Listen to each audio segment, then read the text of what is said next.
Le mamar sera dans l'Ikouté Torah, page Samer Aleph, c'est Parashat Roukat, hein. Samer Aleph, colonne Dalet. Là, c'est le courant. Tu vas voir. Donc, bien de quoi allons-nous parler? En réalité, on va parler de quelque chose. Ce mamar est très intéressant, en réalité. Il est relativement. Il est également assez facile.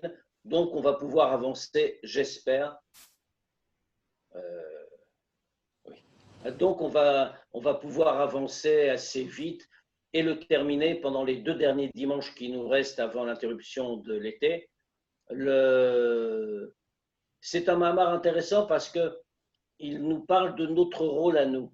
Qu'est-ce que nous devons faire dans ce monde, dans le monde? Quel est notre but?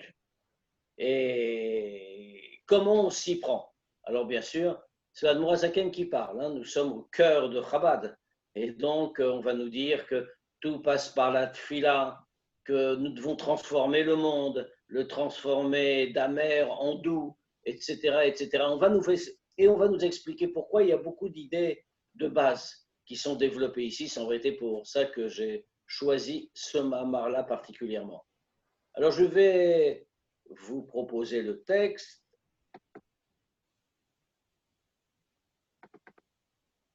Voilà.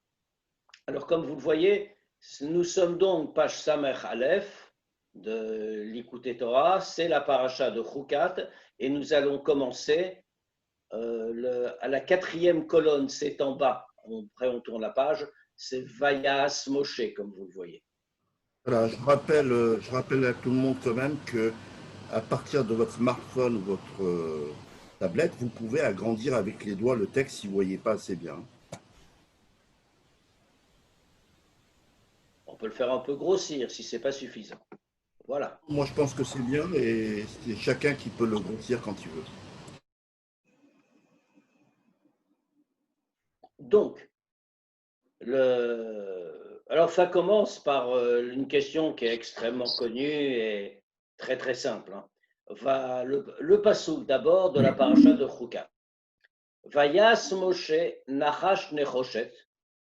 Et Moshe a fait un serpent de cuivre, Viasimeu alanes, et il l'a mis sur une colonne, et Veaya Nachach Anachash, et si le serpent mordait et Ish, un homme, vite El Nachash, il regardait le serpent en cuivre sur sa colonne, Anachash Nechoshet, pardon, Vachai, et il vivait.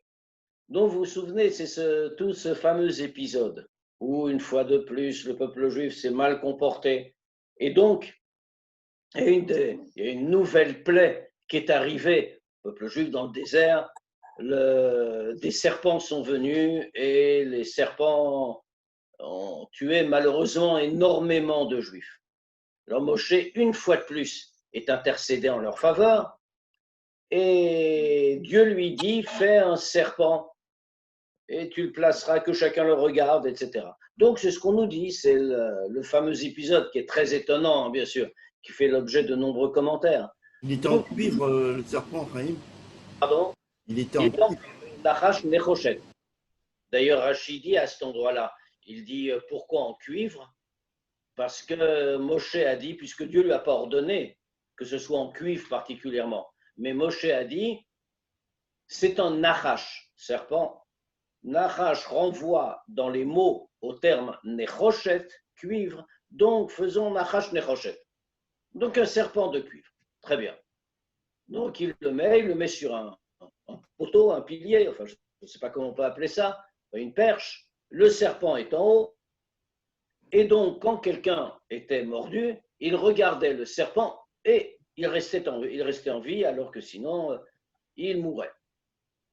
Alors bien entendu, on ne va pas s'arrêter sur l'épisode lui-même, mais il y a une question, une toute petite question, enfin une question première qui se pose.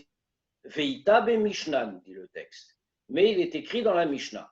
Alze, sur ce sujet-là. Bisman chez Israël, mistaklim, klape mala ou meshavdim et libam, la wiem sheba shamayim. La Mishnah veut expliquer, parce que c'est bizarre, enfin, tout le système est bizarre. D'accord, il y a eu une plaie qui frappe le peuple juif, c'est une punition, etc., etc., etc. Mais que Moshe les défende, qu'il trouve le moyen d'arranger le problème, si on peut dire. D'accord? Mais pourquoi faut-il avoir un serpent posé sur un poteau et qu'on doit regarder pour ça? Il y a mille manières de faire. Et pourquoi ce fait-là? Alors la Mishnah veut nous répondre. Et elle nous dit, parce que quand les Juifs donc regardaient le serpent, qu'est-ce qu'ils faisaient? Ils regardaient vers le haut puisqu'il était placé sur une perche. Donc ils devaient regarder vers le haut. Et quand ils regardaient vers le haut, alors ils soumettaient leur cœur à leur Père dans le ciel, et c'est ça en vérité qui les guérissait. Évidemment, tout de suite, le Admour Azaken va poser la question qui s'impose. D'accord, maintenant on comprend. Ce n'est pas le serpent qui guérit. Il n'a pas de pouvoir magique, ce serpent en haut de la perche.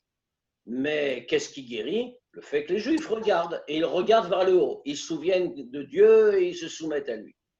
Vekaché, c'est difficile à comprendre. L'amalel et nachash klal.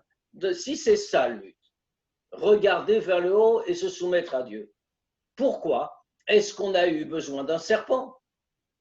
Et là, Vayim nachash anachash, yistakel klapemala. On aurait dû faire tout à fait différemment. Qu'est-ce qu'on aurait dû faire? Que si jamais il y avait un serpent qui mordait un homme, alors on va lui dire, regarde vers le ciel, soumets-toi à Dieu, et comme ça tu guériras. Pourquoi est-ce qu'il doit regarder un serpent? Véod. Mais même encore plus que ça. Ça, on a demandé, mais à quoi sert le serpent donc? Maintenant, il y a une question encore un pas avant. Véod. Maou aistak l'autre klapé mala. Qu'est-ce que c'est que cette idée de regarder vers le haut? Allons me voir, binyan tfila, shiu enav, le mata velibo le mala. Les Chachamim nous disent par ailleurs exactement le contraire. Là, on lui dit, regarde, lève la tête, regarde vers le haut. Or, on nous dit au contraire, à propos de la tfila, qu'on doit baisser les yeux. C'est le cœur qui doit s'élever. Le cœur doit être dirigé vers le haut, vers notre Père dans le ciel, comme on a dit. Mais le regard, lui, n'a pas à monter. Pourquoi? Parce qu'au contraire, on doit manifester notre humilité, notre bitoul, notre soumission à Dieu. Et donc, le regard doit être vers le bas. Alors, pourquoi ici? Pour notre affaire de serpent, d'une part, l'existence même du serpent, à quoi sert-il? Et deuxièmement, la notion qu'il implique, c'est-à-dire de regarder vers le haut, alors qu'habituellement, on nous dit baisse les yeux, regarde vers le bas. Certes, spirituellement, tu regardes en haut, mais matériellement, tu regardes en bas. Olea Vinze. Alors, bien entendu, comme toujours dans l'Écoute Torah, pour répondre à ces questions, on va d'abord faire un long détour. Ce détour-là nous emmène loin. Nagdim, on va commencer. L'Arkor Beinyan Iridat Aneshama Baolamazé, à réfléchir au sujet de la descente de la Neshama dans ce monde. À quoi question vraiment très classique. Pourquoi la Neshama descend-elle dans le monde? À quoi ça sert? La Neshama est tellement haute, elle est attachée avec Dieu, totalement unie à lui. Quand elle descend dans le monde, c'est pour elle une chute considérable. Pourquoi Dieu a-t-il fait les choses que la Neshama doive descendre dans ce monde? Kikar tachlito, le davek bekono be'ava ve'yira.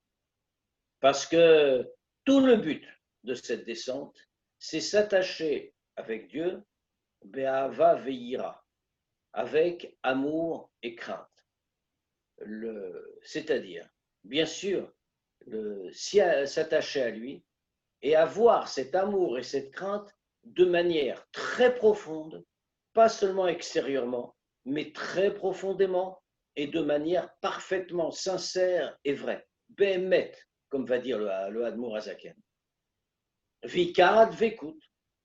Et cette union, la Dvekut, c'est encore plus qu'union en réalité. C'est presque fusion. Vikara Dvekut ou Betfila. Et comment est-ce qu'on peut faire? le principal de cette union, qui est une grande œuvre à accomplir, un grand effort, eh bien, c'est par la tfila. Pourquoi la tfila? She'atevot em yoter krovim lavanat Adam. La tfila, elle est composée de mots. Et les mots peuvent être plus facilement, ils sont plus proches de l'homme. Ils peuvent mieux, c'est plus accessible, on va dire. Ils peuvent être compris de manière plus accessible pour l'homme. Donc, on doit dire, c'est le point sur lequel on est arrivé, on doit dire que finalement la Neshama descend dans ce monde pour pouvoir se lier avec Dieu de manière profonde et sincère, et que ça, c'est disé par les mots de la Tfila, parce que la Tfila est plus proche de nous, elle est plus accessible. S'unir à Dieu dans l'absolu, dans le spirituel pur, ben, on n'en est pas vraiment capable parce que nous sommes des créatures et que nous avons besoin de comprendre. L'homme est un être doué de sechel, d'intellect, d'intelligence. Il a besoin d'utiliser ses moyens. Et donc, c'est plus facile avec les mots de parvenir à cette union. On a tout de suite compris la question que va poser immédiatement le Admor Hazaken. Ou bevadai, kodem tset aneshama, baolam hazeh, vegam achar istalkut min haguf, ou medabek yoter bava veira pnimit. Mais c'est très étonnant ce qu'on est en train de nous dire. Quoi? C'est ça le but? C'est un neshama descend en bas, c'est ça? Mais c'est bien évident que avant que la neshama sorte dans ce monde, ou alors après qu'elle ait quitté ce monde, qu'elle soit sortie du corps, il est clair qu'elle s'unit beaucoup plus avec Ahava Veira, avec l'amour et la crainte de Dieu, et beaucoup plus profonde, Ahava Veira Pnimit, quelque chose qui la transporte en entier. S'il n'y a pas de corps, pourquoi? Parce que par nature, le corps est un obstacle, le corps est une gêne qu'il faut traverser. On l'a pas quand la Neshama est là-haut, cette crainte-là?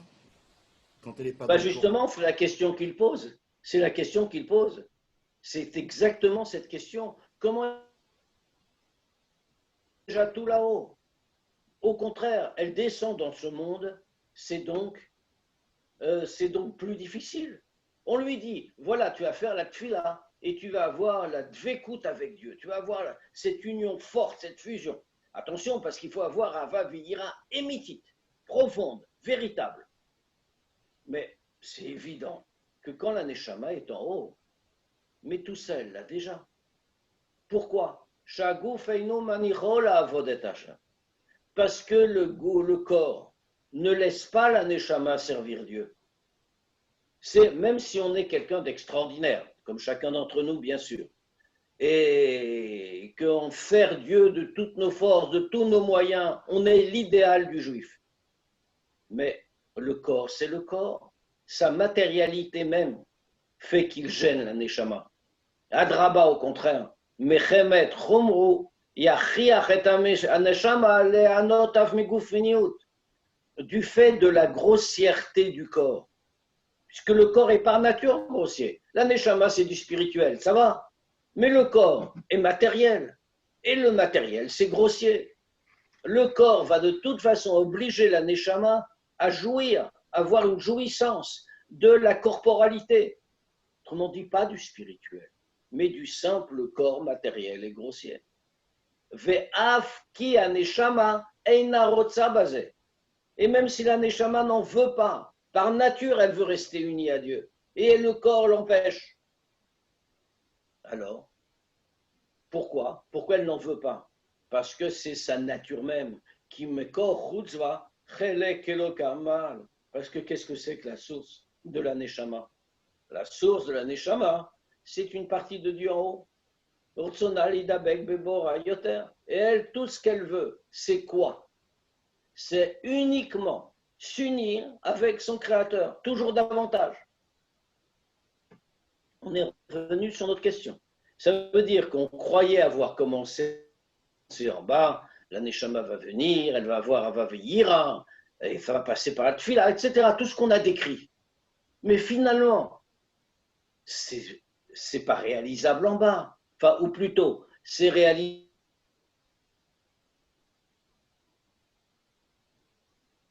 sans l'obstacle du corps.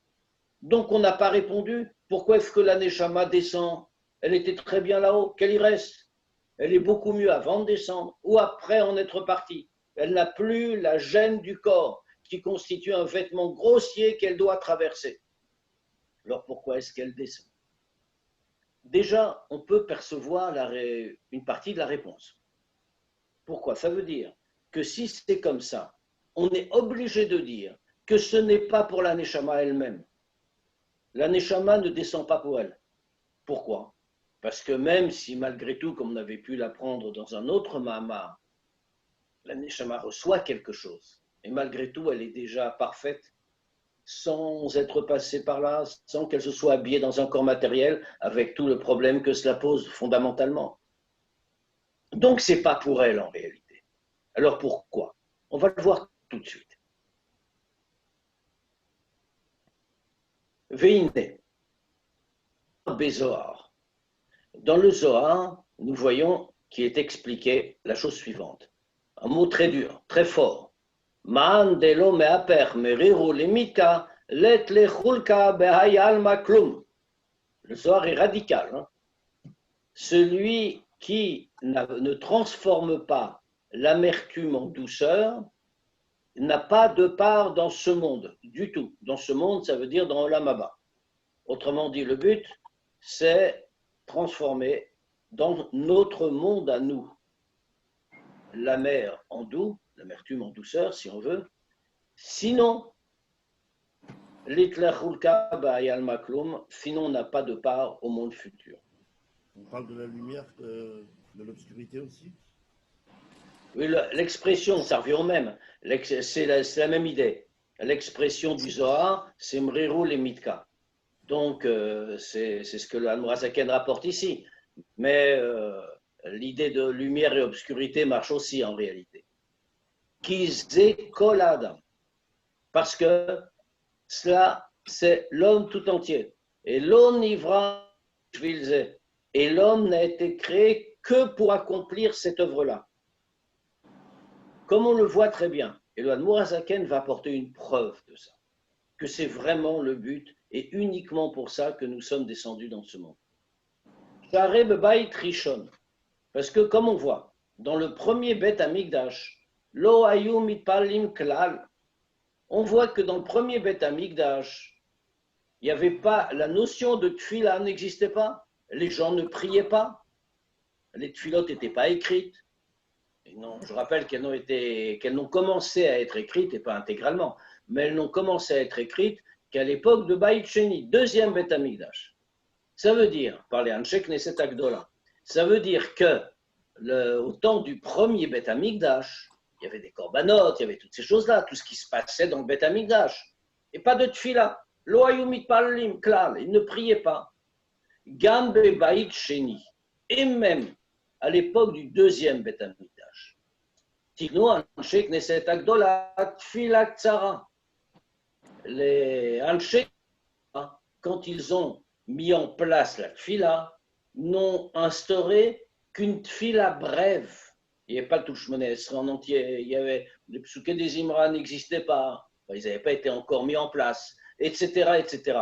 Autrement dit, c'était une tfila très brève.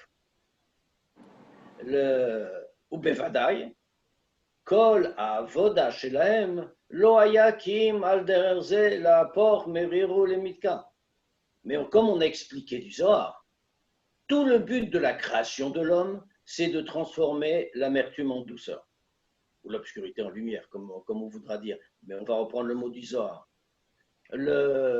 Ça veut dire que ça, c'est la voda, c'est l'effort à accomplir en tout temps, toutes les générations. Pour nous, bien sûr, comme nous vivons aujourd'hui, mais aussi pour toutes les générations qui nous ont précédés, y compris au temps du premier Beth Amikdash qu'au temps du deuxième Beth Amikdash. C'est-à-dire que on a dit qu'on s'attachait avec Dieu, on avait Avaveira par la Tfila, ce qu'on a dit tout à l'heure. Ici, au temps du premier Beth Amikdash et du deuxième Beth Amikdash, on vient de dire que Tfila soit n'existe, mais on ne peut pas dire qu'ils n'avaient pas le même travail que nous. Donc il faisait ce travail. Transformer l'obscurité en lumière ou la mer en doux, ça c'est depuis toujours. Toute éternité, c'est le but. Tous les hommes doivent le faire dans toutes les générations. Maintenant, ça n'existait pas à l'époque. Est-ce que le but n'existait pas? S'il existait. Les Juifs devaient aussi faire ça. Mais ils le faisaient à leur façon. Ils avaient leur avoda, leur manière de faire pour parvenir à ce résultat, la pomerolemika, transformer la mer en douceur.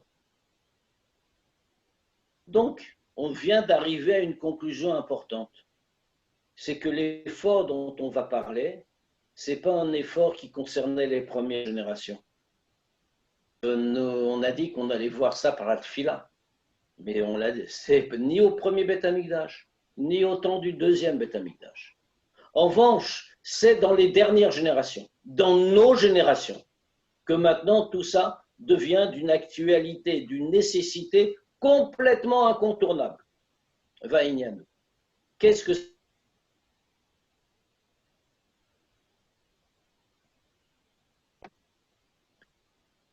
Ve à Inyan, le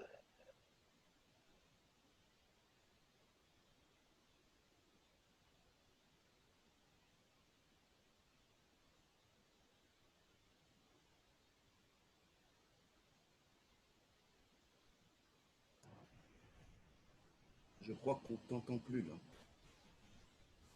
Est-ce que tout le monde...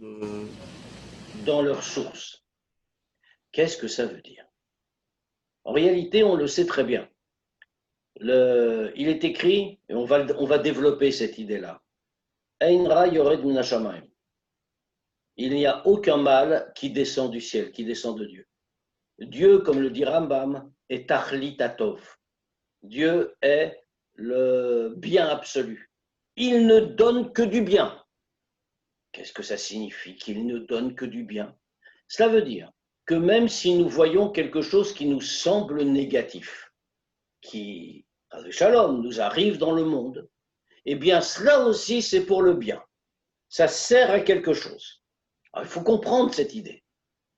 Et toute l'idée, qu'est-ce que c'est donc? Transformer la mer en doux, c'est amtakat adinim, l'adoucissement des dinim, des jugements, de la gvura. Et où est-ce qu'on le fait? Beshorsham, dans sa source. Pour adoucir les dinim, pour adoucir les gvurot de Dieu, il y a deux façons de faire. Première façon, le chesed de Dieu va se révéler de manière tellement forte et tellement puissante qu'il va de lui-même, si l'on peut dire, écarter la gvura, écarter les dinim. C'est une façon de faire. Il y a une deuxième manière, amtakat adinim, c'est que le din lui-même, la gvura elle-même,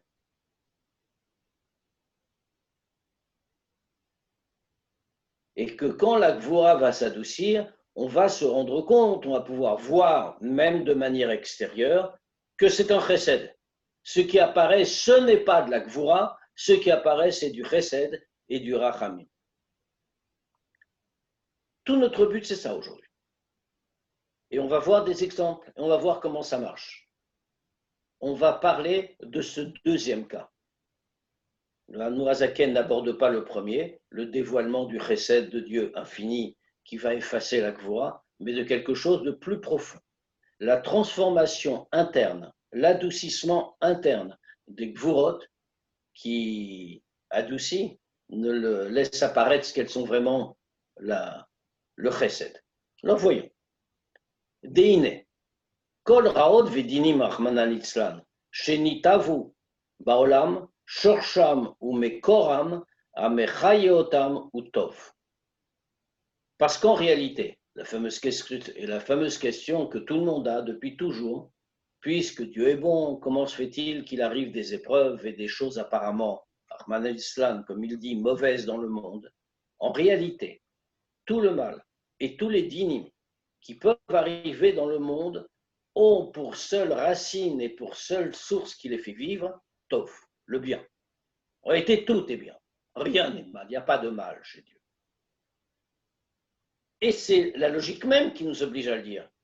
Ce n'est pas Chad Shalom, comme on dit chez certains, enfin, pas des juifs, qu'il y a une puissance du mal, de quelque manière qu'on l'appelle, qu'une puissance du mal qui intervient et qui fait des problèmes à tout le monde. Mais ce n'est pas Dieu, c'est autre chose, puisque Dieu est bon. Chad Shalom, ça revient à être du polythéisme en réalité, avoir plusieurs dieux, un dieu du bien, un dieu du mal, Chad Shalom. Dieu est le tout, c'est lui qui crée tout. Le mal vient de lui. Comment peut-on dire que le mal vient de lui? Il est bon. Il est le bien absolu.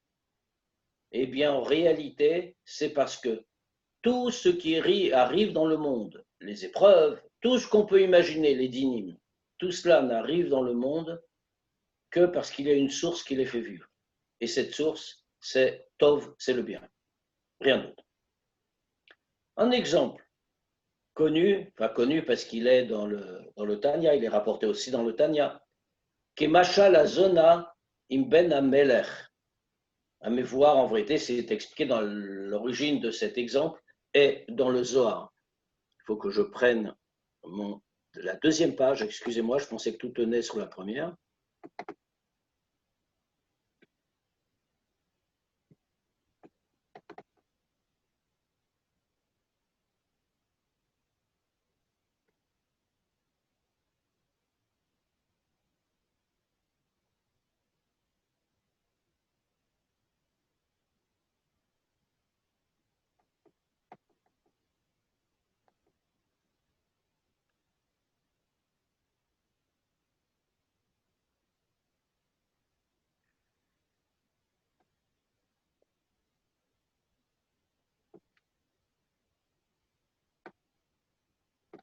Voilà, donc à mes voir, Bézor, c'est comme l'exemple de la zona, de la prostituée, avec le fils du roi qui est rapporté dans le Zohar. Alors c'est un exemple, comme je disais, qui est très connu.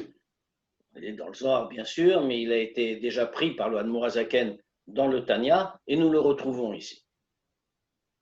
Qu'est-ce que c'est que cette histoire? Le roi avait un fils, et il a voulu apprendre à son fils à résister à tout. Alors qu'a-t-il fait? Eh bien, il a loué les services d'une prostituée, et en lui demandant d'aller séduire son fils. Et qu'est-ce que le roi veut, évidemment? C'est former son fils, qu'il ne se laisse pas séduire, au contraire. Alors que fait la zona? La zona fait son travail. Autrement dit, elle a été payée pour ça. Elle va utiliser tous ses moyens pour tenter de séduire le fils. Mais chez Kol Retsona, dit le texte, chez Kol Retsona vechefsa, chez lo letsayetota, toute la volonté, le désir de la prostituée, qu'est-ce que c'est? C'est que le prince ne lui obéisse pas, qu'il refuse. En réalité, elle le sait très bien. Le roi va être encore davantage heureux si son fils a résisté, si elle n'a pas réussi. Maintenant, elle fait son travail. Elle est une servante du roi. Donc, elle fait le travail qui lui a été confié. Elle déploie tout ce qu'elle peut, tous ses artifices. Mais à chaque fois, quand elle le fait, parce qu'elle fait son travail, elle supplie. J'espère que le prince ne va pas me suivre, qu'il ne va pas m'écouter. Ubazé titaneg yoter, chete haouva le melech. Et comme ça, elle a plus de plaisir si elle ne réussit pas, parce que le roi va l'aimer davantage. Il va dire, tu as très bien fait, tu as fait tout ce que tu pouvais, grâce à toi, mon fils maintenant est plus fort. Et c'est ce que veut le roi. Machenken.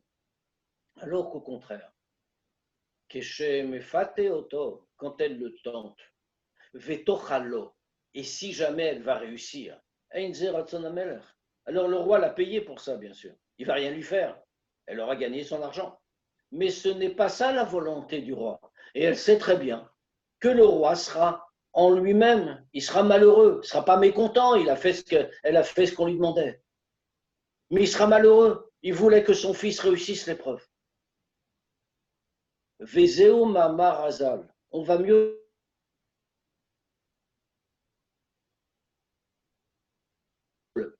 du mal dans ce monde et pourquoi il agit de cette manière pour nous tenter. Vezeu Mamar Hazal, c'est ce que nous disent les Chachamim. C'est dans la Gemara, Satan Pnina, Leshem Shamaim Nitkavnu. Le Satan ainsi que Pnina ont eu une kavana Leshem Shamaim pour Dieu. Qu'est-ce que c'est que cette histoire? De quoi parle la Gemara là-bas du Satan et de Pnina? C'est deux cas différents. Le Satan, c'est l'histoire avec Iov, avec Job. On se rappelle très bien toutes les épreuves que Iov doit traverser. Il subit les plus grands malheurs. Et c'est le Satan qui fait tout ça. Mais on va dire mauvais, il veut du mal à Iov. Pourquoi il lui fait tout ça? Le malheureux, c'est un brave homme, c'est quelqu'un de plus qu'un brave homme. C'était quelqu'un de très bien, très haut. Pourquoi est-ce qu'il lui... Les Shem Shamaim Nitkavnu. Il veut, profondément, il veut que Iov montre sa grandeur et qu'il surmonte ses épreuves. Maintenant, il les lui fait passer quand même. Pareil pour Pnina. Pnina, c'était la deuxième femme d'Elkana. Elkana, vous vous souvenez, c'était le mari de Hana. Et Hana, c'est la femme qui n'avait pas d'enfant et qui a été demandée à Dieu de lui donner un fils en promettant que si elle a été au Beth Amikdash de son temps, qui n'est pas encore tout à fait le Beth Amikdash, qui était en cours de l'être à Shiloh, et elle a été de prier Dieu pour lui demander qu'elle ait un fils, et en échange, elle a promis à Dieu que ce fils-là, elle le consacrerait à Dieu. Ce fils-là n'a pas été n'importe qui, puisque ça a été Shmuel Hanavi, le prophète Shmuel. Pnina, on voit dans le texte du Nar qui nous raconte l'histoire, qu'elle se comporte de manière pas bien, très méchante, parce qu'elle avait des enfants, tandis que Hana n'en avait pas. Et Pnina, ayant eu des enfants avec Elkana, donc bien sûr qu'il y avait deux femmes, comme ça se faisait à l'époque, se moque de Hana et l'humilie en lui disant, voilà, tu n'as pas mérité. Moi, j'ai mérité, toi, non. Et Hana souffrait beaucoup. Les Chachamim nous disent, Pnina aussi, c'est comme le Satan avec Iov, si on peut dire. Les Shem Shamaim Nitkavnu. Sa kavana était bonne, c'était les Shem Shamaim. Pourquoi c'était les Shem Shamaim?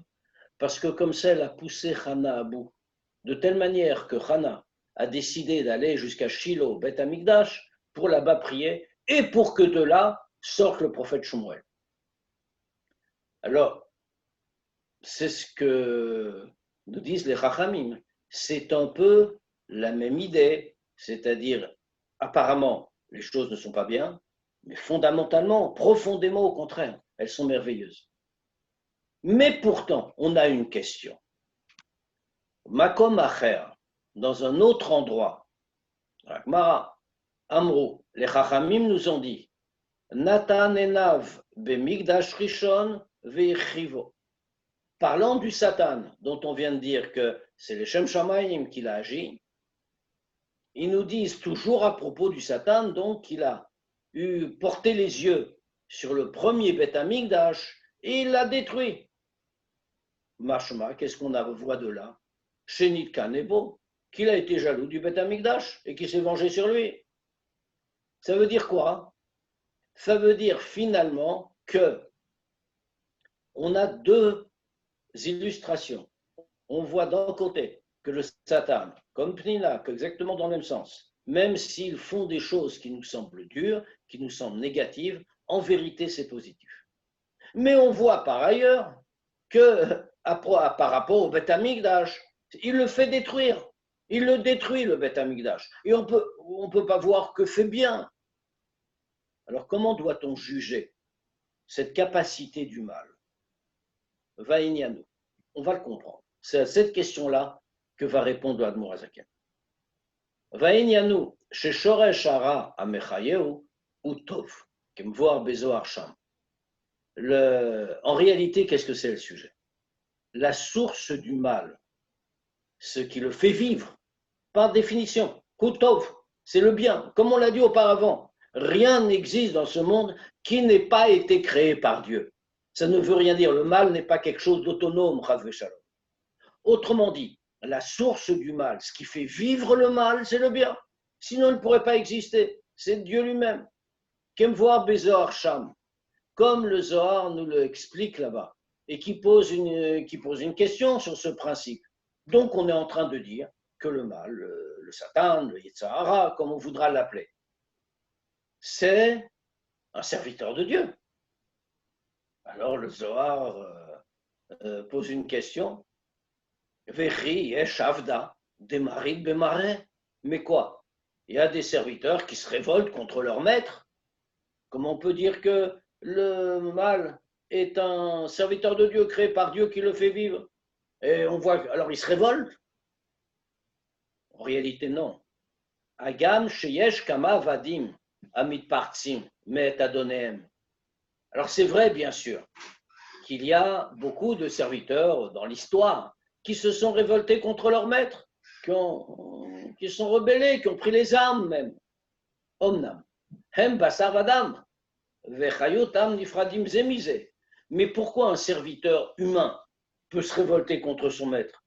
Et parce que ce sont des êtres humains.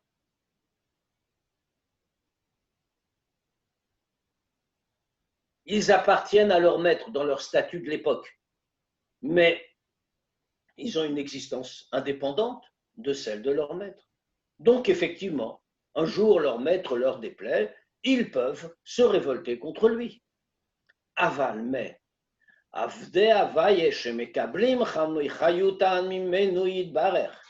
mais les serviteurs de Dieu, ça ne veut pas dire qu'ils sont à part, que Dieu a des serviteurs comme un maître peut avoir des serviteurs.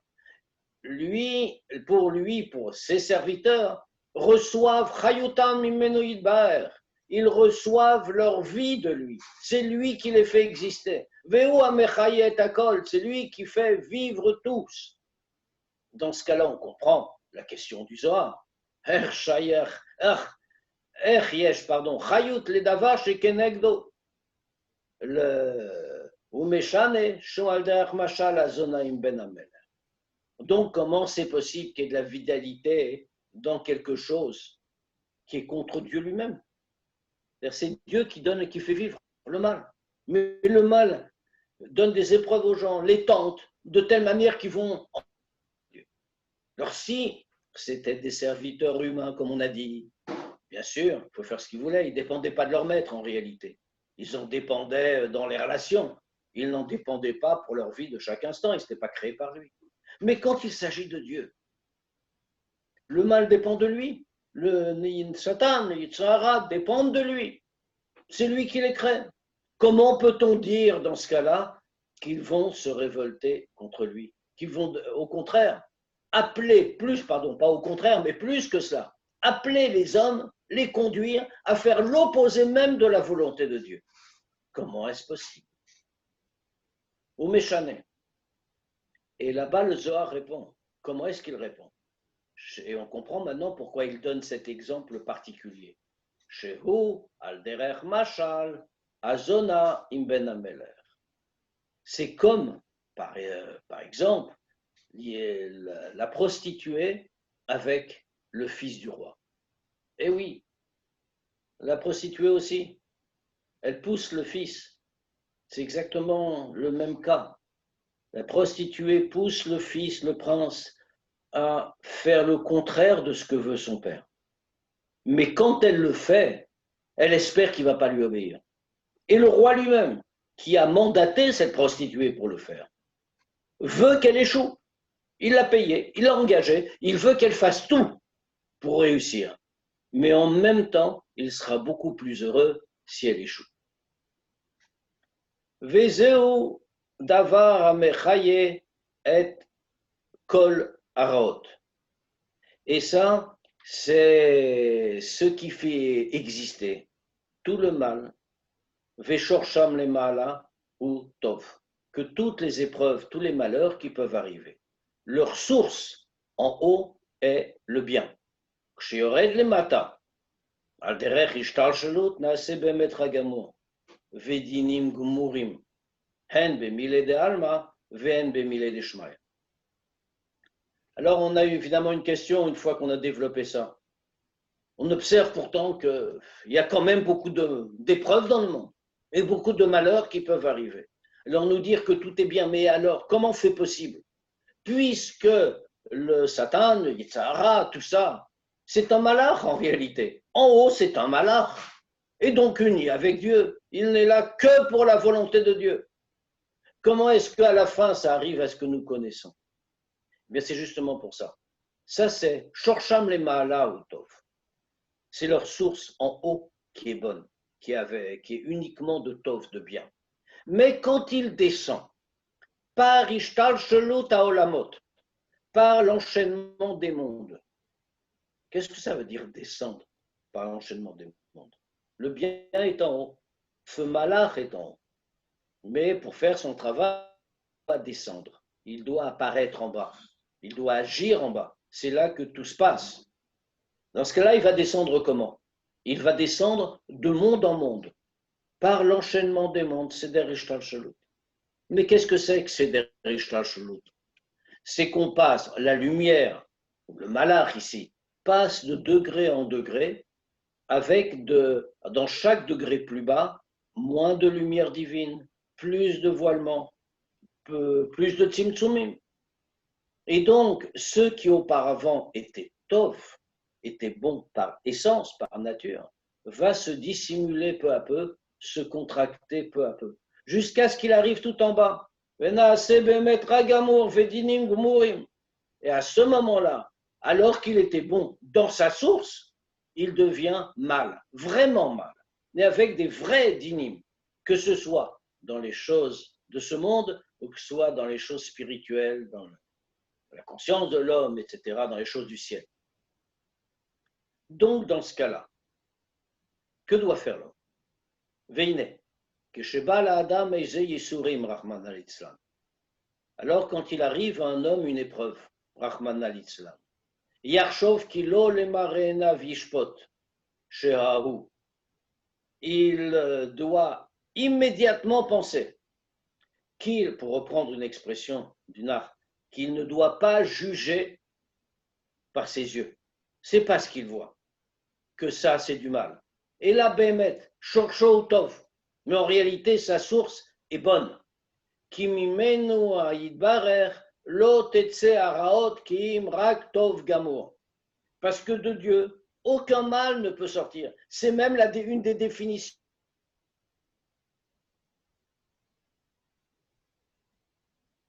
Tov, que le bien absolu. Ah, alors que se passe-t-il? Fait descendu.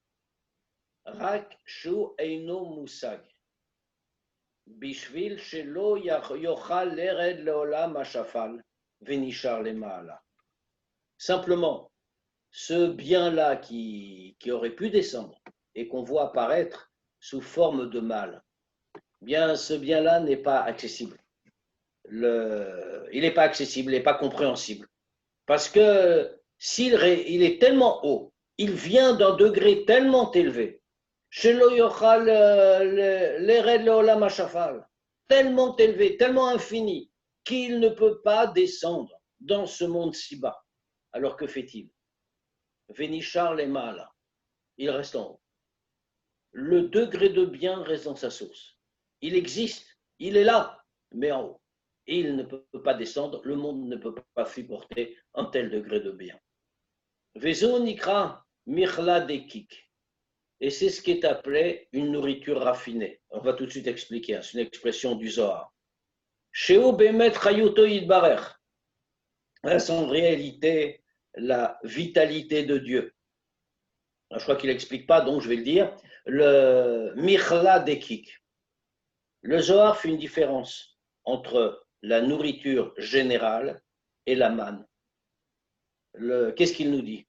Il dit, la nourriture nourrit par définition. Mais la manne, même si elle nourrit aussi, c'est tout à fait autre chose. La manne était une nourriture à dominante spirituelle. On sait très bien qu'elle avait des qualités particulières, notamment qu'elle ne produisait pas de déchets, pour que ça inquiétait les Juifs dans le désert. elle ne donnait pas de déchets. Pourquoi? Parce que c'est Michla Dekik. C'est une nourriture raffinée. Les autres aliments, les aliments quotidiens qu'on a toujours, c'est une nourriture grossière. La matérialité qui est cette nourriture, il y a une autre dimension, bien sûr, dans la nourriture, mais la matérialité qui la domine est une matérialité grossière. Alors que la manne n'est pas une matérialité grossière. La manne, c'est quelque chose de raffiné. Et en vérité, nous jusqu'à dire le Zohar, la manne, c'est une nourriture d'ange. Et donc, c'est pour cela que cette nourriture raffinée, c'est vraiment la vitalité de Dieu. Je m'arrête 3 secondes, il faut que je rebranche mon ordinateur. En plus. De Dieu. Fin, passage par la grossièreté.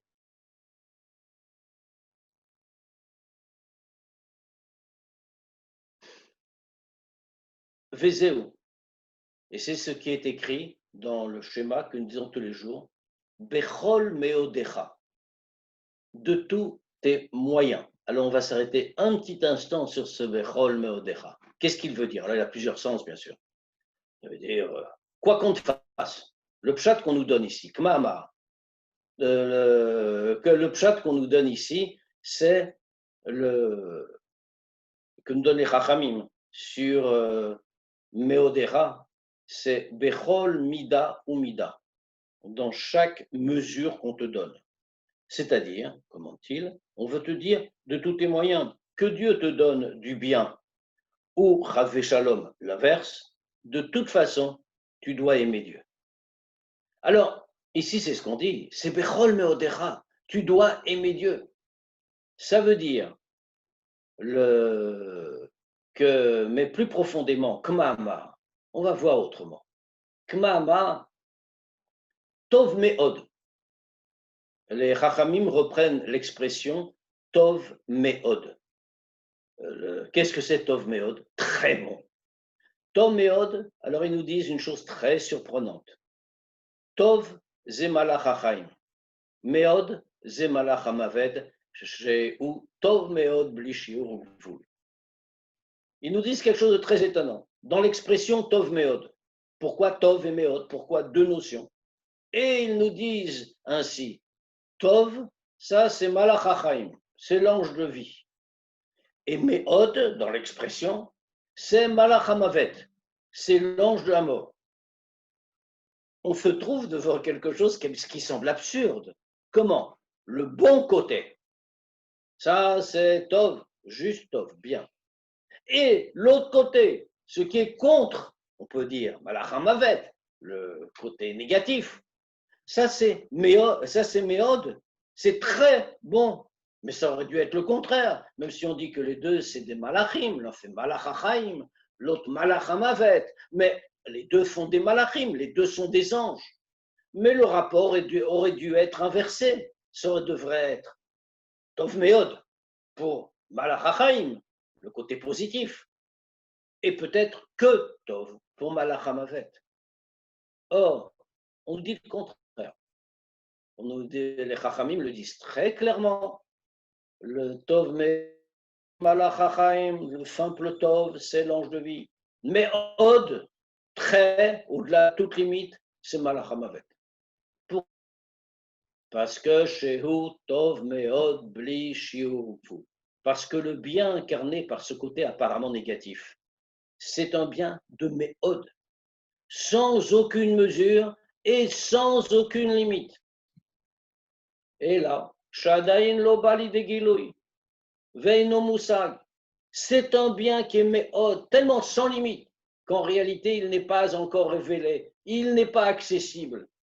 Il est dans sa source, il est bon, fait le bien absolu. Et effectivement, c'est Tov Meod plus que Tov, parce qu'il n'a pas de limite.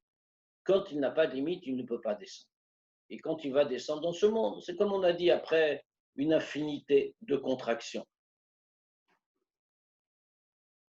Vezeu, Yisor, Yisranika. Et comme c'est marqué dans Teilim, Yisor, Yisranika. Dieu m'a fait souffrir, m'a donné des épreuves. David Ameller qui parle. K. On voit que le nom de Dieu employé ici, Dieu est désigné par les deux premières lettres. On sait que c'est un nom de Dieu aussi. Yod et puis, c'est un nom de Dieu. Mais Shehu et Trilat Hashem, Trilat Idgaluto, c'est la première partie du nom de Dieu, puisque le nom de Dieu est en 4 lettres, Yod, Ke, Vav, Ke. Et là, il n'y a que les premières. Quelle est la différence entre les deux moitiés du nom de Dieu? La première moitié, c'est le début du dévoilement de Dieu. Et Shadaïn Lobali de Giloui fait le début de la création. Dans les sphirotes, Yud et puis He correspondent à Chochma et Bina, c'est-à-dire le tout début de la création. Le Shadaïn Lobali de Giloui, il n'est pas encore révélé. Veino Musa, il n'est pas encore accessible. Shadaïn Lo Nigala Kol, parce que tout n'est pas encore révélé. C'est dans les deuxièmes lettres que ça va se révéler. Vav, qui représente toutes les sphirotes, toutes les midot, et le dernier He, qui représente la sphira de Malchut par laquelle le monde a été créé. C'est-à-dire que la lumière va petit à petit diminuer pour permettre de créer le monde. Mais ici, qui donne ces épreuves? C'est K, dans la source, le bien ultime, le bien absolu, le bien sans limite, mais qui est tellement élevé qu'il n'est pas encore révélé. Vezeu inyan Nahum ish gamzu. Et c'est exactement ce qu'a fait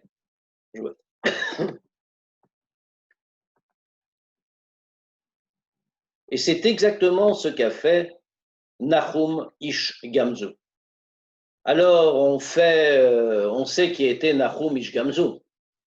Nahum, c'est un des grands chachamim, et il y a beaucoup d'histoires que rapporte la Gemara à son sujet. Chaque chose qui lui arrivait, il disait toujours Gamzu letova. C'est ça aussi. Quand il voyait quelque chose, même si c'est une très grande épreuve, un très grand malheur, c'est pour le bien. Ça aussi, c'est pour le bien. Par nature. C'est pas ça va servir à quelque chose de bien à la fin. Il y a d'autres qui ont dit ça, que Dieu fait les choses pour le bien, même si c'est un malheur maintenant. Mais Nahum Ishgamzu allait plus loin. Il ne disait pas ça va être pour le bien à la fin. Il dit ça même, ce malheur que je vois, que je suis capable de voir, uniquement cela, c'est du bien. Alors, d'où on le connaît, il y a une histoire qui est très connue à son sujet. C'est quand les Romains occupaient Israël, les Chachamim se sont réunis, ils souffraient, il y avait des décrets, etc. Et pour se concilier les Romains, ils avaient décidé d'envoyer un somptueux cadeau, un coffret plein de diamants, de pierres précieuses, etc., à l'empereur. Et ils ont choisi Nahum Ishgamzu pour porter ce coffre. C'était une tâche très dangereuse en ces temps-là. C'est sur le chemin, Nahum s'arrête dans une auberge et le coffre attire l'attention. L'aubergiste, pendant la nuit, prend le coffre, voit ce qu'il y a dedans, puis bien sûr vole toute la richesse. Et pour que Nahum ne se rende pas compte, il remplit le coffre de terre et de pierre, et que le poids est identique. Nahum ne se doute de rien, le lendemain matin il repart et il arrive à Rome et remet son coffret à l'empereur en lui annonçant c'est de la part des Juifs, etc., etc. Et l'empereur ouvre le coffre et voit que c'est de la terre. Il croit qu'on se moque de lui et il ordonne d'emmener Nahum et il fera condamner à mort. Et Nahum fait comme d'habitude.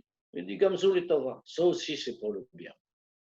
Alors, avant qu'on le tue, il y a un des conseillers du roi qui s'avance et qui dit mais il y a comme ça une histoire qu'on raconte que leur ancêtre Avram avait une terre spéciale. Quand il a dû se battre contre tous les rois, il était tout seul, comment a-t-il fait? Il avait cette terre, il la jetait et chaque grain de poussière se anéantit tous les ennemis. Les Juifs ne seraient pas moqués de vous, empereur. C'est trop grave. Tu es de cette terre magique.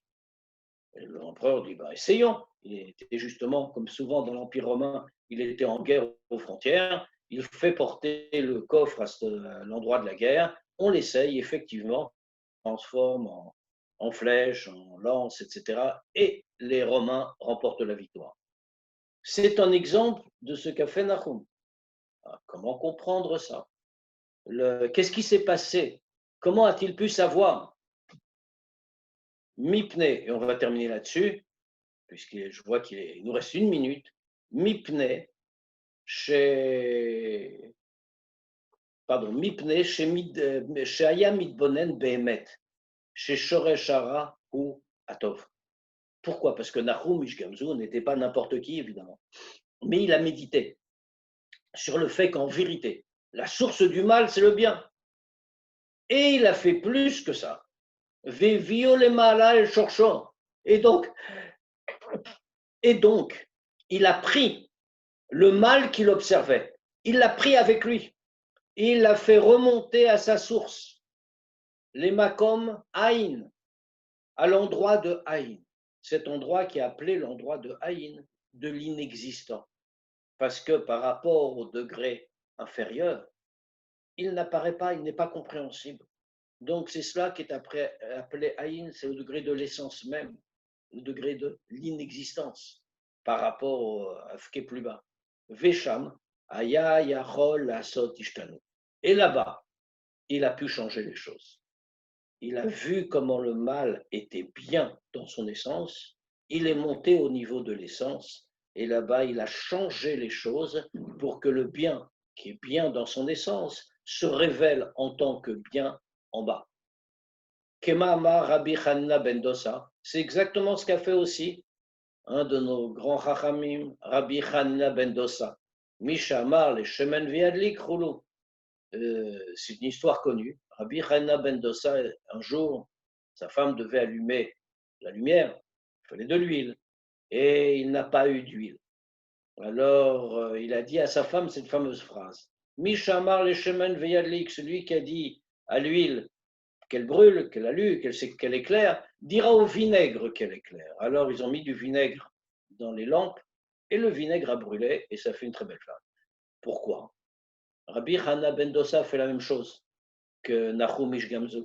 Il est monté à la source, puisque tout est fait par la parole de Dieu, par les lettres de la création. Il suffisait, dans l'origine des choses, bon, il faut être Rabbi Hanina ben Dosa, bien sûr, ou Nahum Ish Gamzu, mais il fallait juste changer l'arrangement des lettres de telle manière que le vinaigre se mette à brûler comme de l'huile. Et ce qu'on va voir ensuite, c'est ce que nous faisons. Notre tâche, tous les jours, dans la tfila, mais si vous le voulez bien, on en parlera, Bezrat Hashem, la semaine prochaine.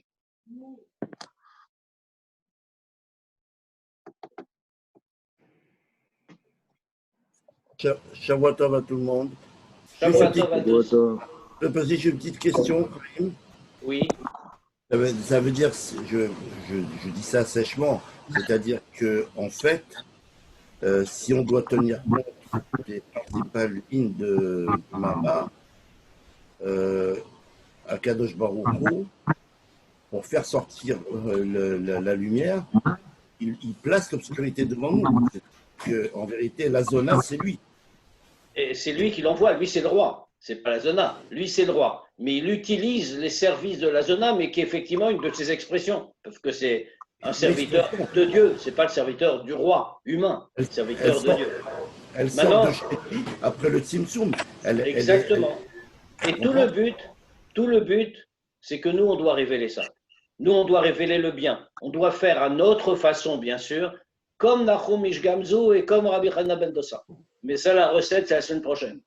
D'accord. On va dire que 99,99% de tous les juifs, ils ne peuvent pas ne pas écouter la zona. C'est quelque chose qui est adressé à des béninim ou à des tzadikim.